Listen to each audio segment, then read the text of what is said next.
Hello guys, welcome back to our channel happy family blog. আজ আমরা চলে এসেছি আবার একটা নতুন ব্লগ নিয়ে। তো সকাল সকাল ঘুম থেকে উঠে আজ চান করে নিয়েছি। আজ আমরা যাব দুই বোনে শিবের মাথায় জল ঢালতে। তোমরা আগেরবারও আমাদের ব্লগে দেখেছিলে যে আমরা শিবধান গিয়েছিলাম। তো সেই বছরই আমাদের 3 বছর যাওয়া কমপ্লিট হয়ে গিয়েছিল। তাও এই বছর আমরা যাব দুই বোনে। তো চলো, বেরিয়ে পর দেখা হচ্ছে। তো গাইজ, আমরা এখন বেরিয়েছি শিব মন্দিরের পথে উদ্দেশ্যে। আমি আর আমার বড় দিদি দুজনে যাচ্ছি। আমি এতক্ষণ স্নান করে তোমাদের সঙ্গে ব্লগটা শুরু করেছি। তো তারপরে আমি ফুল তুললাম, বেলপাতা তুললাম, আকন্দ ফুল তুলে একটা মালা করেছি। আগের বছরও আমি শিব ঠাকুরকে একটা মালা পরিয়েছিলাম, এবছরও পরাবো। তো চলো, আমরা এখন বেরিয়েছি, ওখানে পৌঁছে গিয়ে দেখা হচ্ছে। তো গাইজ, আমরা এখন আছি ফলের দোকানে। ঠাকুরের জন্য 5 রকমের ফল নেব। তো আমরা ফল নিয়েছিলাম, আঙুর নিয়েছিলাম, কলা নিয়েছিলাম, আর বাতাসা নিয়েছিলাম, আর চেরি, পেন্ডি খেজুর, আর নকুলদানা। আর দেখো, এখানে আমরা এসেছি, দেখছি প্রচুর লম্বা লাইন। সবাই দেখো সামনে ঘটি দিয়ে রেখেছে। দেখো সবাই লাইনে দাঁড়িয়ে পড়েছে। এই দেখো, আগের বছরে তোমরা দেখেছিলে আমাদের এই শিব মন্দিরে প্রচুর ভিড় হয়। এখন আমরা সকালে এসেছি তাতেই এত ভিড়, যখন আরেকটু বেলা হবে তখন আরও বেশি ভিড় হয়।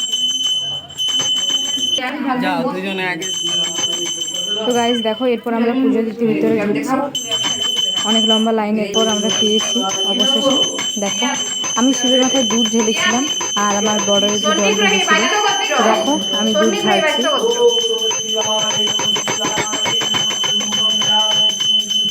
আর আমি যে মালাটা করে এনেছি ওটাও শিব ঠাকুরকে পরিয়েছিলাম। দেখো,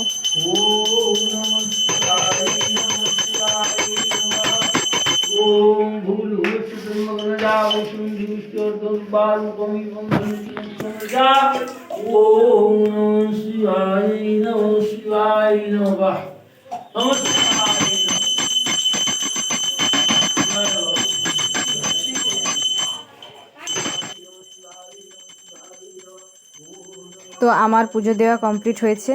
এরপর আমার বড় দিদি শিবের মাথায় জল ঢালছে। দেখো, আমরা দুই বোন পরপর ঢাললাম। ও লাইনে দাঁড়িয়েছিল আর ওর পাশে আমি দাঁড়িয়েছিলাম।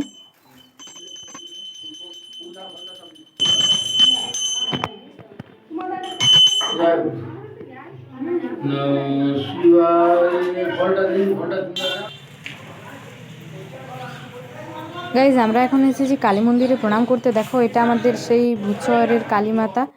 এখন মূর্তিটা নেই, শুধু স্ট্রাকচারটা আছে। দেখো, কাপড় পরানো আছে। হেঁটে হেঁটে গিয়েছিলাম, তাই প্রচুর ক্লান্ত। তো আজকের ব্লগটা আমরা এখানেই শেষ করছি। নেক্সট ভিডিওতে খুব তাড়াতাড়ি আসবো। আমাদের ভিডিও ভালো লেগে থাকলে ভিডিওতে অবশ্যই লাইক, কমেন্ট, শেয়ার এবং চ্যানেলে যারা নতুন চ্যানেল সাবস্ক্রাইব করো। Tata guys.